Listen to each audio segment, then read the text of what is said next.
I woke up at 3 in the morning with pain so intense it felt like someone was stabbing me with a red-hot knife. The agony shot through my abdomen like lightning, doubling me over as I stumbled out of bed. Something was seriously wrong. I'd never experienced anything like this before. My name is Nick, and I'm 28 years old.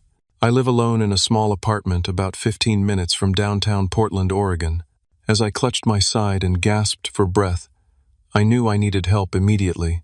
I grabbed my keys with shaking hands and somehow managed to drive myself to the emergency room, barely able to focus through the waves of excruciating pain. When the doctor examined me and saw my test results, his face turned grave. My appendix had burst, and the infection was spreading throughout my abdomen. I needed emergency surgery right now, or I might not survive the night. Growing up in the Martinez family meant understanding your place in the hierarchy. My parents, David and Linda Martinez, had always treated me as the responsible one, the dependable son who never needed help or attention. I was the oldest at 28, followed by my sister Emma, who was 25 and had been the golden child since birth. Emma got the family's attention, support, and financial help whenever she needed it. When she wanted to go to private college, they found the money. When she needed a car, they bought her a brand new Honda. When she moved to Portland for her marketing job, they helped with her down payment on a condo. Me, I put myself through community college, worked 2 jobs to buy my own car, and saved for 3 years to afford my apartment.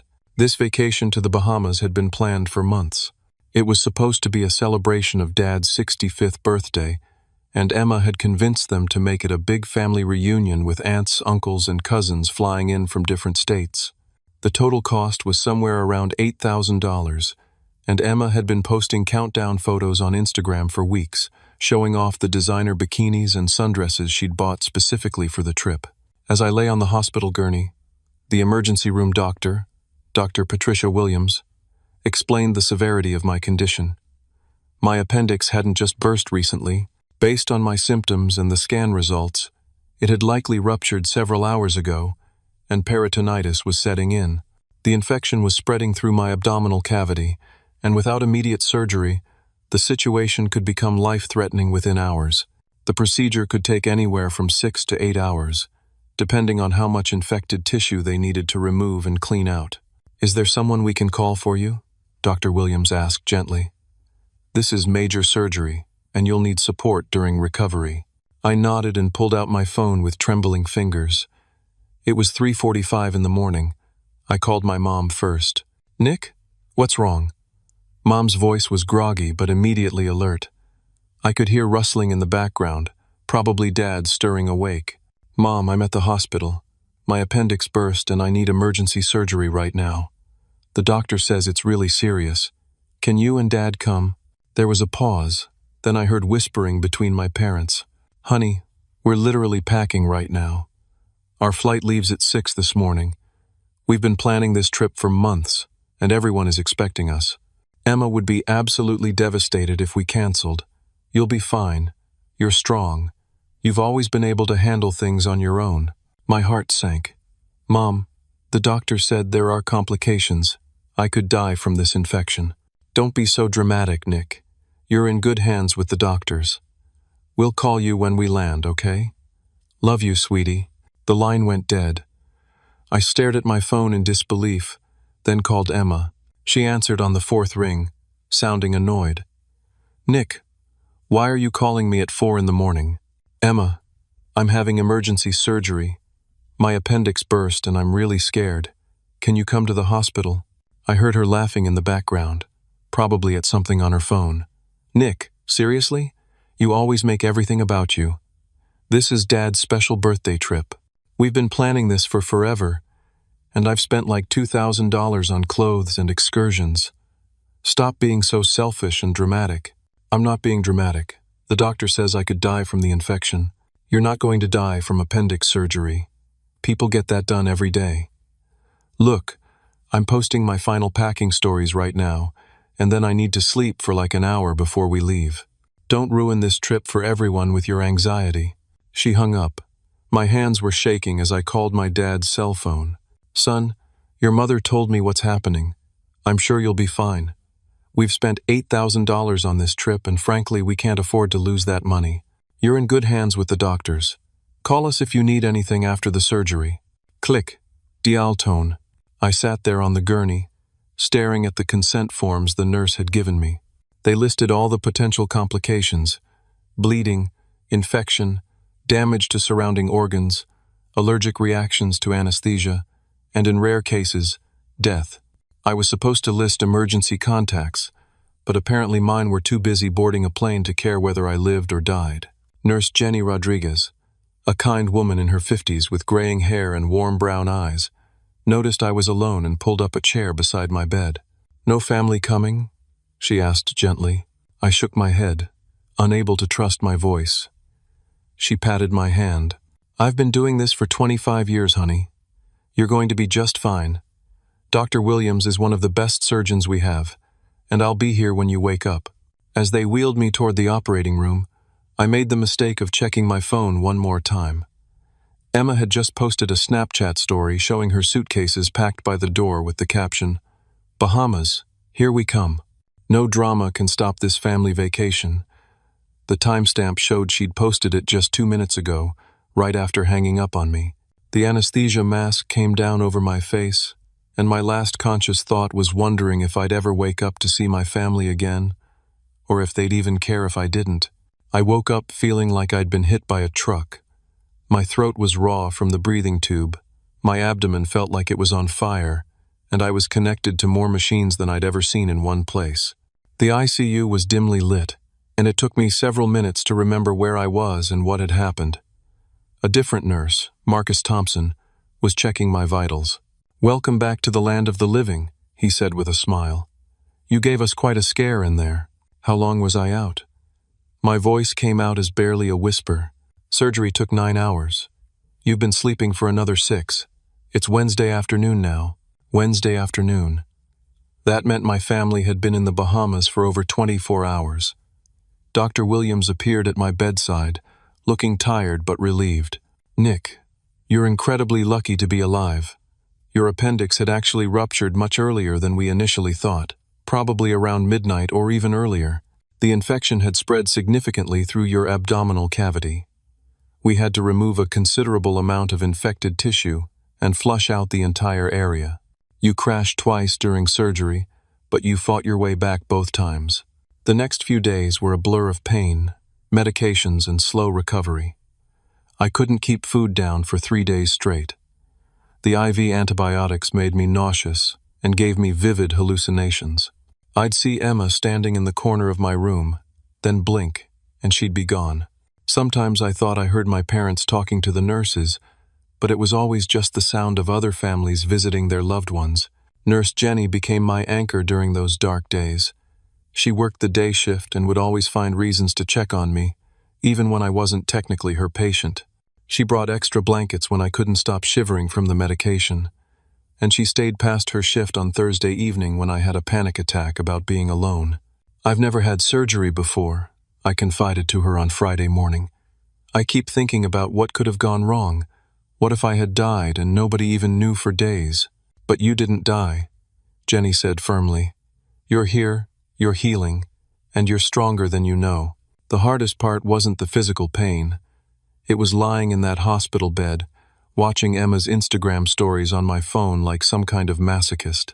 Every few hours, she'd post new photos and videos, the family laughing on white sand beaches, expensive dinners at resort restaurants overlooking turquoise water, Dad's birthday celebration with a custom cake shaped like a fishing boat, Emma modeling her new bikinis with captions like, "Living my best life and grateful for family time."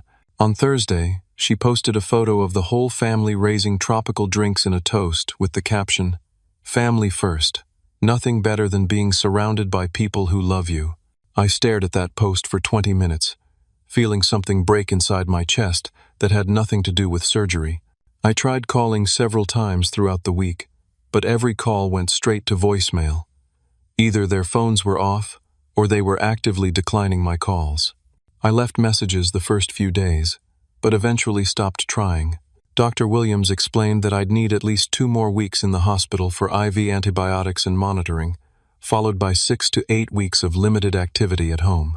The infection had been so severe that my recovery would be longer than typical appendix patients. On Sunday morning, exactly 1 week after my surgery, a woman in a blazer appeared at my bedside with a clipboard and a concerned expression. "Mr. Martinez? I'm Susan Chen, the hospital social worker. I need to ask you some questions about your support system. Is everything okay?" "Well, that's what I'm trying to determine. According to your medical records, you listed 3 emergency contacts: your parents, David and Linda Martinez, and your sister, Emma Martinez. Our staff has attempted to call these numbers multiple times over the past week to provide updates about your condition and discuss your care plan. We've left over a dozen voicemails with no response." My stomach dropped. "They're on vacation. I understand that. But this was a life-threatening medical emergency. You nearly died twice during surgery. Hospital protocol requires us to document cases where patients face serious medical crises without any family support, especially when we have evidence that family members were contacted and chose not to respond." Susan made notes on her clipboard as she spoke. "We're required to file a report with social services about family abandonment in medical emergencies. This is particularly concerning because you're still quite ill, and you'll need significant support during your recovery period." After Susan left, I lay there staring at the ceiling, processing what had just happened. It wasn't just that my family had missed my surgery for a vacation. They'd been actively ignoring calls from the hospital about my condition. They'd chosen to let their phones go to voicemail rather than find out whether I was alive or dead. For the first time since the surgery, I cried. Not from physical pain, but from the crushing realization that I truly was alone in the world. By my 2nd week in the hospital, Nurse Jenny had become more than just my caregiver. She'd become my friend, my surrogate family member, the person who made sure I wasn't completely alone during the most frightening experience of my life. She brought me books from the hospital library, helped me video call with my boss to arrange extended medical leave, and even brought homemade soup from her own kitchen when I finally started eating solid foods again. On a quiet Tuesday morning, Jenny sat down in the chair beside my bed with a thoughtful expression. "Nick, I hope you don't mind me asking, but would you be comfortable if I shared your story?" "What do you mean?" "Well, our hospital has a Facebook page where we sometimes post patient recovery stories. It helps inspire the community and shows people the amazing things that happen here every day. Your recovery really has been miraculous, and your positive attitude, despite everything you've been through, has inspired our entire staff. I was thinking maybe people should hear about it. I considered this. Part of me wanted to stay private, to keep my family's abandonment hidden out of shame. But another part of me thought maybe sharing my story could help other people who felt alone during medical crises. What would you say? Just the truth. That you faced a life-threatening emergency with incredible courage, that you nearly died but fought your way back, and that you've shown all of us what resilience really looks like." I nodded slowly. "Okay. If you think it might help someone else, then yes." That afternoon, Jenny posted a photo on Portland General Hospital's Facebook page. It showed me sitting up in bed, smiling weakly but genuinely, wearing a hospital gown with my IV lines visible. The post read, "We want to share the inspiring story of one of our patients, Nick Martinez, who is recovering from a life-threatening ruptured appendix. Nick faced emergency surgery completely alone after his family was unable to be present due to prior commitments. Despite the serious complications and a difficult recovery, Nick has maintained a positive attitude that has inspired our entire medical team. His courage in facing this crisis without family support shows the incredible strength of the human spirit. Nick's recovery is truly miraculous, and we're honored to be part of his journey back to health." Stories like Nick's remind us why we became healthcare workers in the first place. Within an hour, the post had 50 likes and 20 comments from community members sending well wishes. By evening, it had been shared 200 times.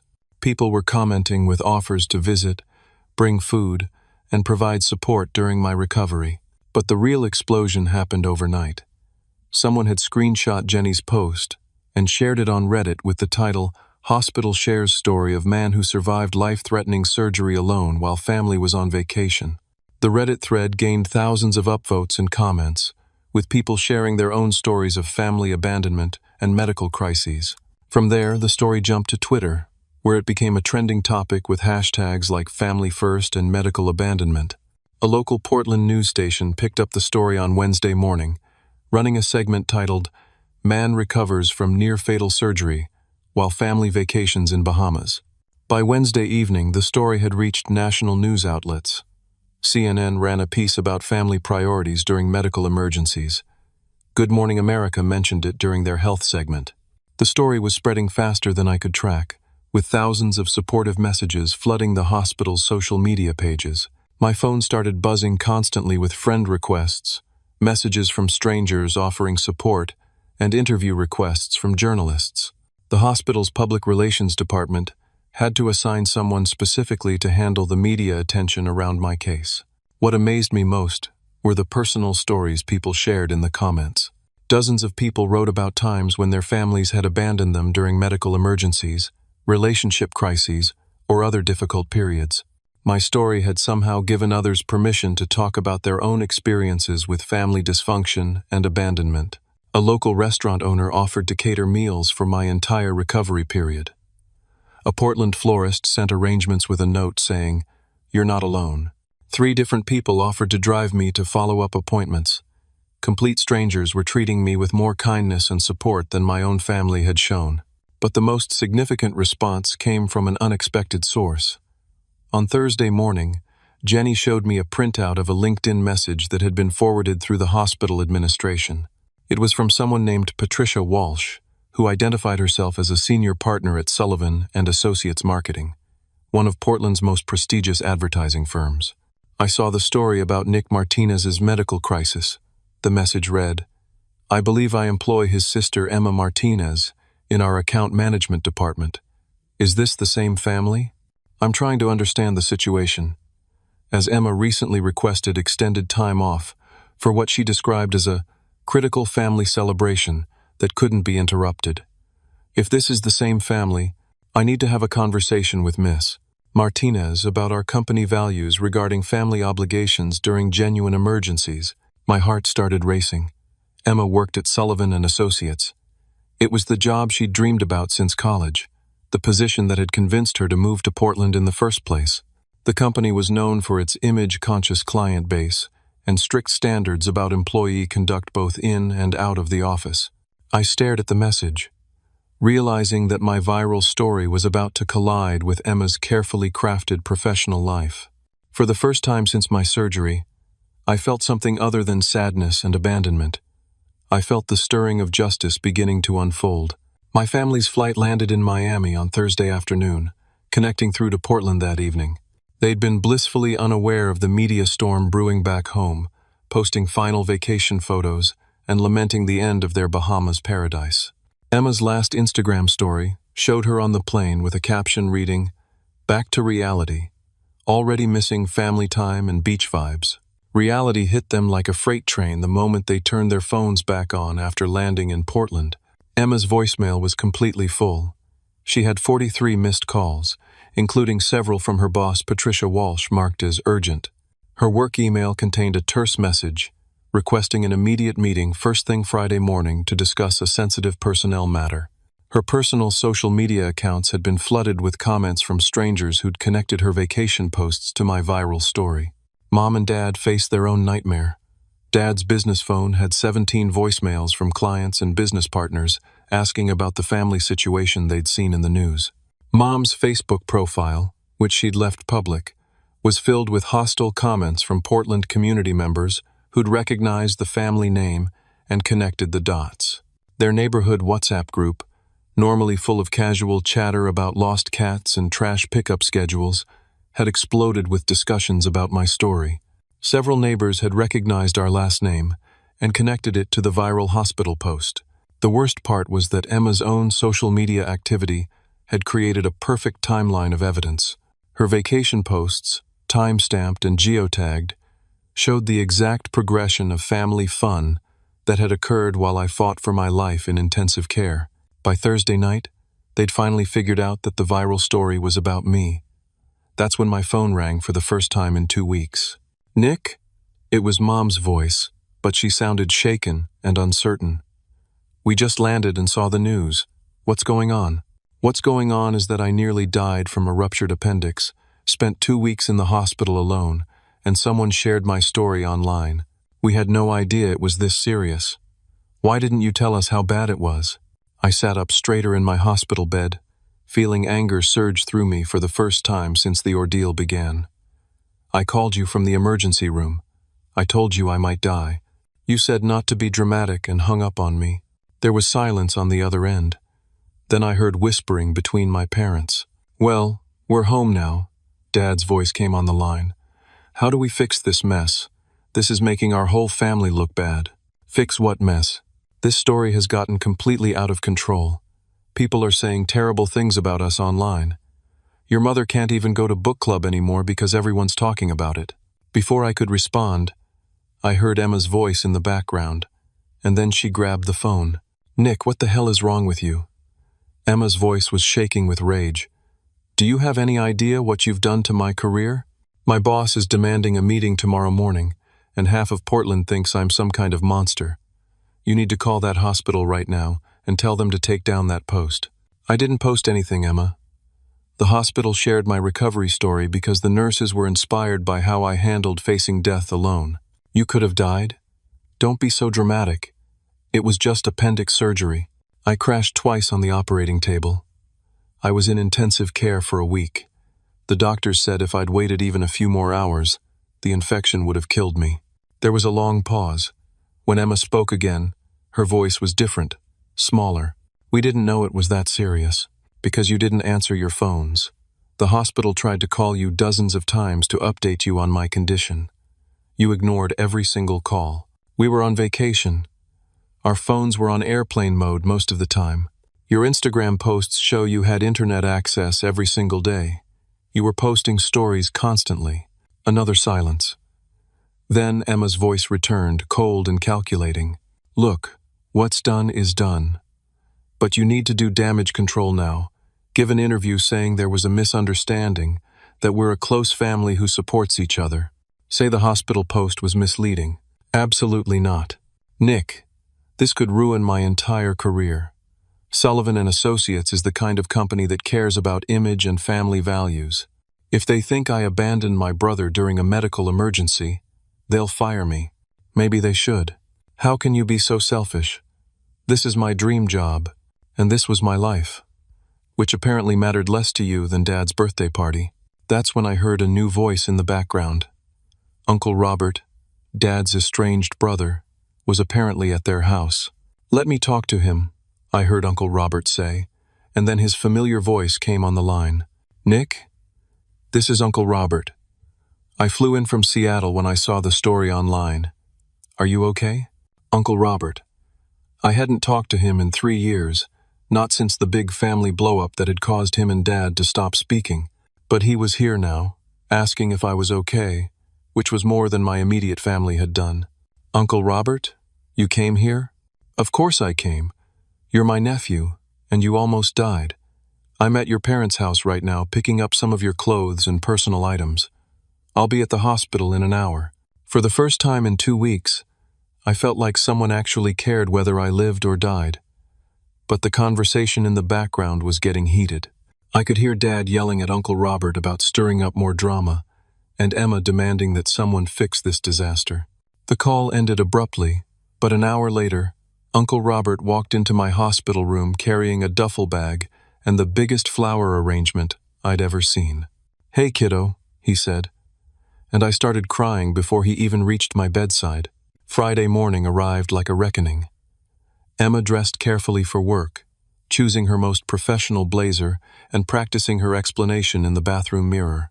She'd spent the entire night crafting a story about family miscommunication and media exaggeration, hoping she could salvage her career with Sullivan and Associates. The marketing firm occupied 3 floors of a glass tower in downtown Portland, known for representing high-profile clients who valued image and reputation management above all else. Emma had worked there for 2 years, climbing from junior associate to account coordinator, with dreams of making senior account manager by her 30th birthday. Patricia Walsh's office was on the top floor, overlooking the Columbia River. Patricia was in her 50s, impeccably dressed, and known throughout Portland's business community as someone who didn't tolerate any behavior that could reflect poorly on her company's reputation. Emma knocked on the office door at exactly 8 a.m. "Come in, Emma. Please sit down." Patricia's desk was clean except for a laptop, a coffee cup, and a manila folder that made Emma's stomach clench with dread. "I think you know why we're meeting this morning. Mrs. Walsh, I can explain everything. There's been a huge misunderstanding, and the media has completely blown this story out of proportion." Patricia opened the folder, revealing printed screenshots of Emma's Instagram and Snapchat posts from the previous week. Every vacation photo, every beach selfie, every family dinner picture was there, along with timestamps and captions. "Emma, our company's core values include family first and compassion in crisis. These aren't just words on our website. They represent how we expect our employees to live their lives because our clients trust us to understand and represent their family-oriented brands." Emma's mouth went dry. "I understand that, and I want you to know that my family is very close. This whole situation has been misrepresented." Patricia turned her laptop screen toward Emma. It showed a news article titled, "Marketing Executive Celebrated on Beach While Brother Nearly Died Alone." 3 of our major clients called me yesterday afternoon: the Henderson Family Foundation, Pacific Northwest Children's Charity, and Cascade Bank. All 3 organizations specifically mentioned this story and expressed concerns about whether Sullivan and Associates employs people who share their values about family and community support. Emma felt the room spinning. Those were her 3 biggest accounts, representing over $2 million in annual billings. "Mrs. Walsh, my brother didn't tell us how serious his condition was. We thought it was routine surgery. If we'd known he might die, we never would have stayed on vacation." Patricia pulled out another document. This is a copy of the hospital's call log, which was included in the news report this morning. It shows 17 attempted calls to your family's emergency contact numbers over a 6-day period. The calls were specifically about complications, life-threatening infections, and critical condition updates. Our phones were on airplane mode. According to your social media posts, you had internet access throughout your vacation. You posted 16 Instagram stories and 12 Facebook updates during the same 6-day period when the hospital was trying to reach your family. Emma stared at the evidence laid out in front of her, realizing that every vacation post she'd shared had become a piece of evidence against her. "Emma, I'm going to be direct with you. Your promotion to senior account manager, which was supposed to be announced next week, is no longer happening. You're being reassigned to junior-level projects, effective immediately. You'll also be placed on performance probation for 6 months. Mrs. Walsh, please. This job means everything to me, and your brother's life should have meant everything to your family. I'm sorry, Emma, but this decision is final." Meanwhile, across town, Dad's construction business was facing its own crisis. Martinez Construction had built its reputation on being a family-owned company that treated clients like extended family. Dad's business partner, Tom Sullivan, had fielded calls all morning from current and potential clients who'd seen the story. Cedar Hills Country Club, where Dad had been bidding on a major renovation project, called to withdraw their contract consideration. "We can't work with a company whose values don't align with ours," the club manager explained. "Family loyalty is fundamental to everything we do here." 2 other clients, representing nearly $300,000 in upcoming projects, called with similar concerns. The story wasn't just about a family conflict. It was about character, values, and the kind of people they wanted to do business with. Dad spent the morning on damage control calls, but the family's public behavior had created an irreparable reputation problem in Portland's close-knit business community. Back at the hospital, Uncle Robert had spent the night in the reclining chair beside my bed. We'd talked until 3 in the morning, catching up on 3 years of estrangement and filling in the gaps that family dysfunction had created. "This isn't the first time they've done something like this," Uncle Robert told me. "Your dad and I stopped talking because they pulled the same stunt when my wife Helen was dying of cancer. Her funeral was the same weekend as Emma's college graduation, and your parents decided that Emma's graduation was more important than saying goodbye to Helen. I stared at him in shock. I never knew that. Your parents have a pattern of prioritizing image and celebrations over genuine family crises. I tried to maintain a relationship with you kids, but your dad made it clear I wasn't welcome anymore. As we talked, I realized that my viral story had exposed something much bigger than one abandoned surgery. It had revealed a family system built on conditional love, where support was only available when it was convenient and didn't interfere with more enjoyable plans. My phone buzzed with a news alert. The story had been picked up by a national morning show, and they were running a segment about family obligations during medical emergencies. My hospital room phone started ringing with interview requests from major media outlets. "What do you want to do with all this attention?" Uncle Robert asked. I thought carefully before answering. For the first time in my life, I had a platform, a voice, and the power to speak truth about family dysfunction and emotional abandonment. The question was whether I'd use it for revenge or for something more meaningful. Over the next week, while still recovering in the hospital, I made a decision that surprised everyone, including myself. Instead of using my platform for revenge against my family, I chose to use it for something constructive. I accepted an invitation to appear on Portland Morning Live, the city's most popular local television show. The interview was scheduled for the following Friday, exactly 3 weeks after my surgery. Uncle Robert helped me prepare, not by coaching me on what to say about my family, but by helping me think about what message I wanted to share with the community that had supported me so generously. When I walked onto the set, still moving slowly from surgery but dressed in the new clothes Uncle Robert had bought me, I felt nervous but determined.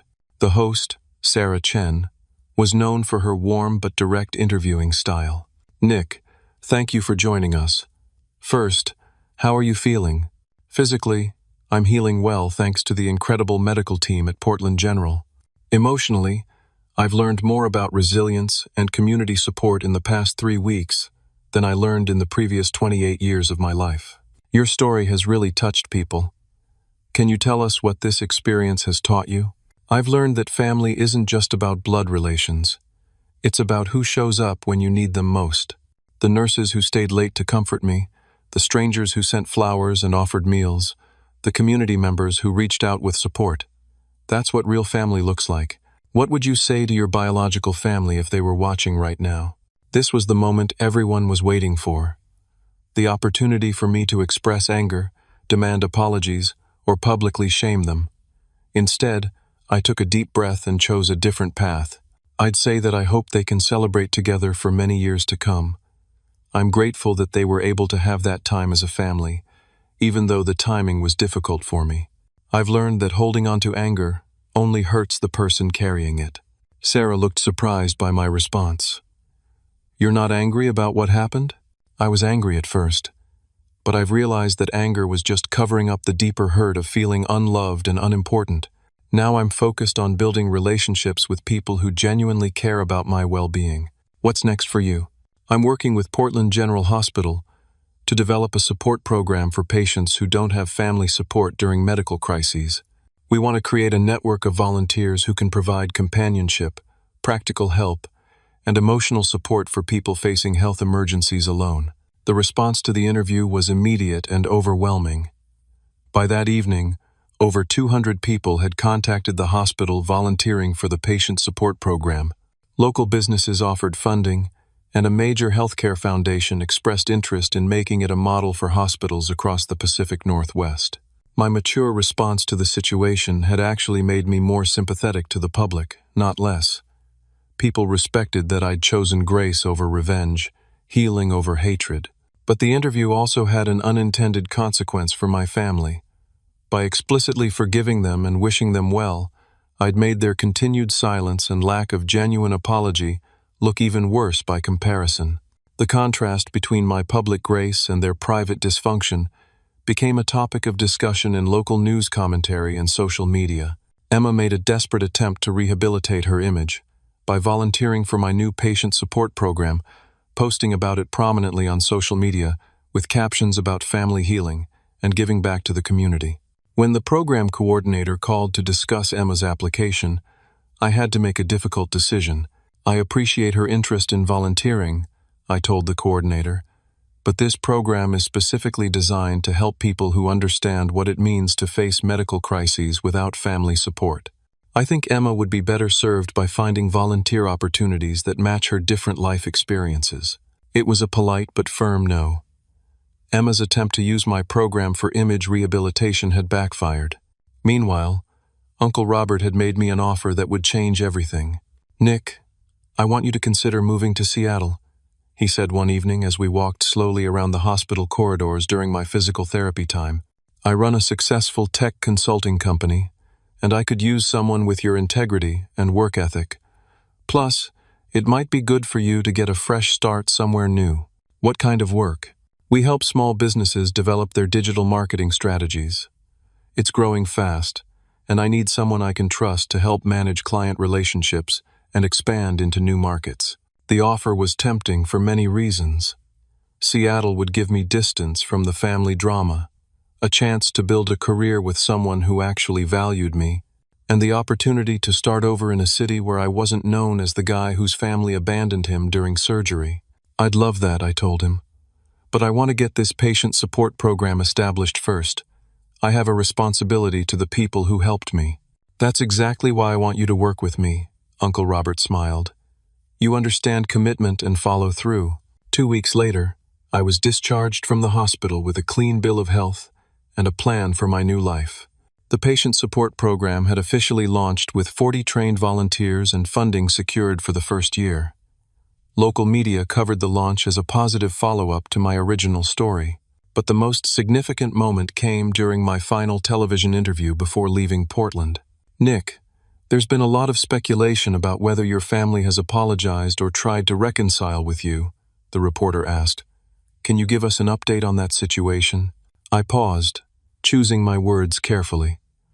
"I've received some communications from family members, but unfortunately, those contacts have been focused on damage control rather than genuine reconciliation.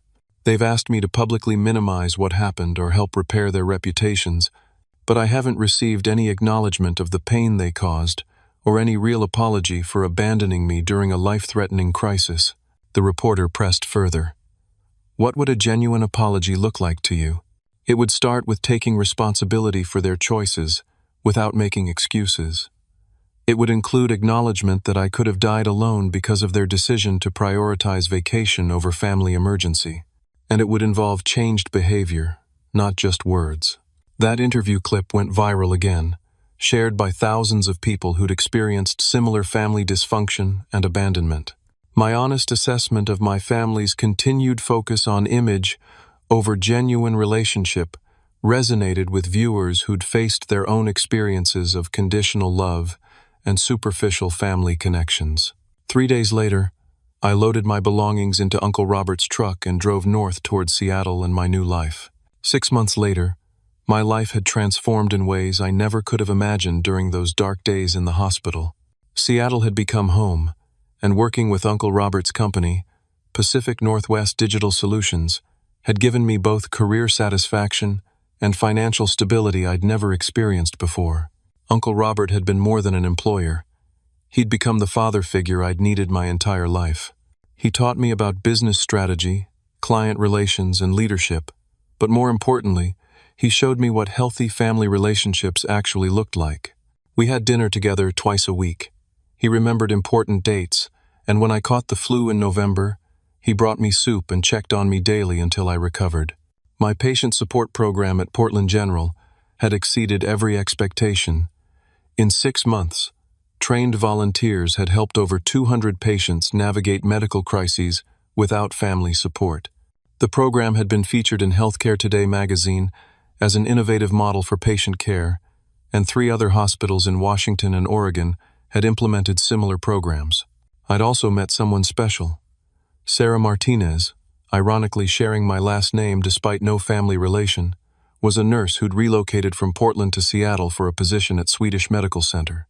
We'd connected at a healthcare conference where I'd been invited to speak about patient advocacy and support systems. Sarah understood my experience in ways most people couldn't. She'd grown up in a similar family dynamic, where love and support were conditional on meeting certain expectations and maintaining family image. Our relationship was built on genuine care, shared values, and the understanding that real love shows up during difficult times, not just convenient ones. On a rainy Tuesday in March, exactly 8 months after my surgery, I received an unexpected call from my sister Emma. "Nick? It's Emma. I know you probably don't want to hear from me, but I wanted you to know that I've been going to therapy."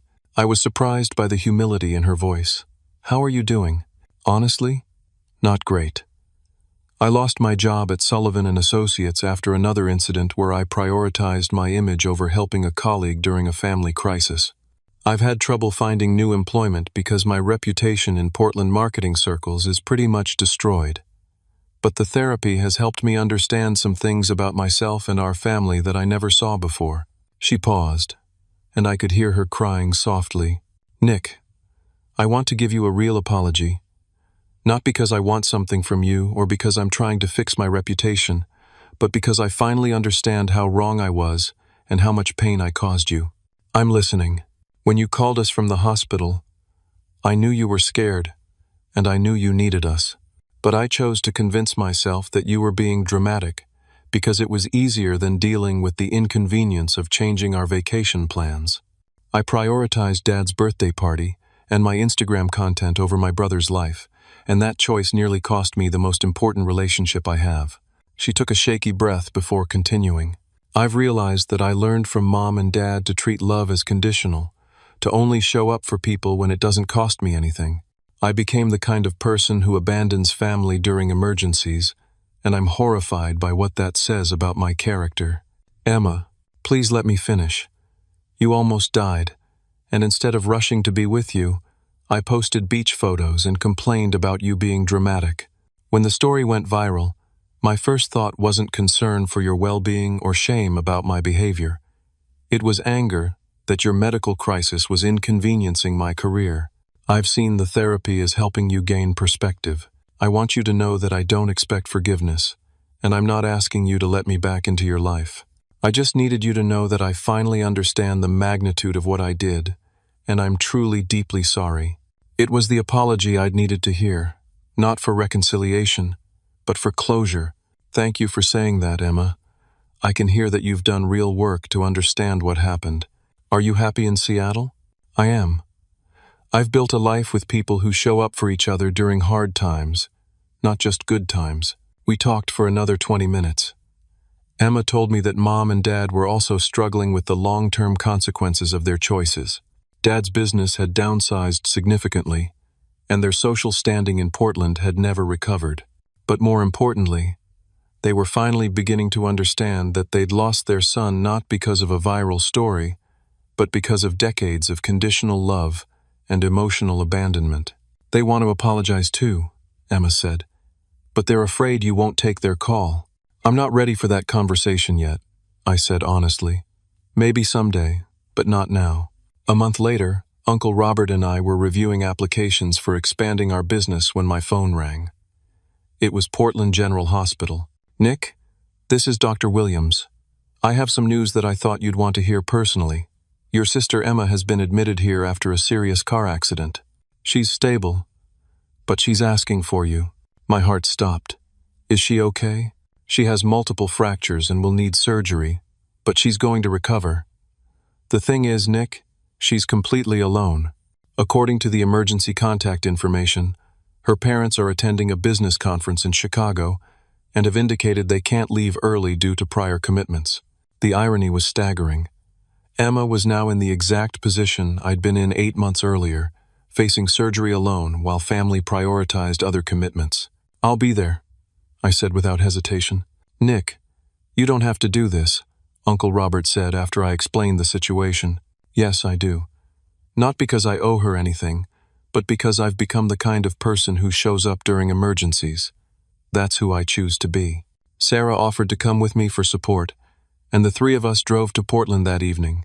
When I walked into Emma's hospital room, she looked shocked to see me. "Nick, you came?" "Of course I came. But after everything I did to you..." "Emma, what you did was wrong, and it caused real damage to our relationship. But you're my sister, and you're hurt and alone. I'm not going to abandon you the way you abandoned me." She started crying. "I don't deserve this. This isn't about what you deserve. It's about what kind of person I choose to be." I stayed with Emma through her surgery and the first 2 days of her recovery.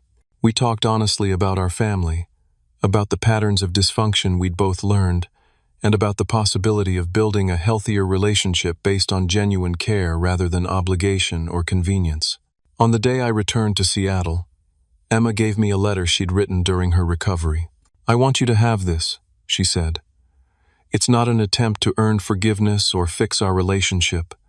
It's just my commitment to become the kind of person who deserves to have a brother like you."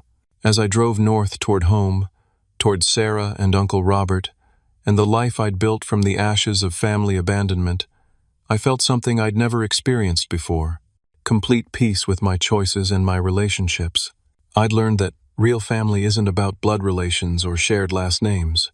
It's about people who choose to love you consistently, who show up during emergencies, and who celebrate your successes without jealousy or competition. My phone buzzed with a text from Sarah. "Dinner's ready when you get home. Uncle Robert is making his famous lasagna and wants to hear all about how Emma's doing." Home. I had a real home now, with people who genuinely cared about my well-being. The greatest victory wasn't that my family had finally faced consequences for their abandonment. The greatest victory was that I'd broken the cycle of conditional love and built authentic relationships based on mutual care and respect.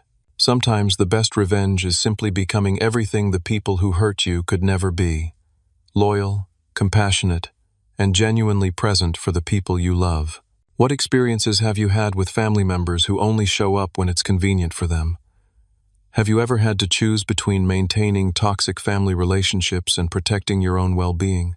I'd love to hear your thoughts in the comments below.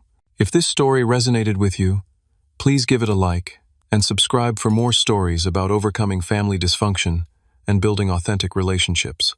Share this with someone who might need to hear that they deserve people who show up during their darkest moments, not just their brightest ones. Thank you for listening to my story, and remember that you have the power to break cycles of conditional love and create the family you deserve, whether that's through blood relations who choose to grow or chosen family who truly understand what love looks like in action.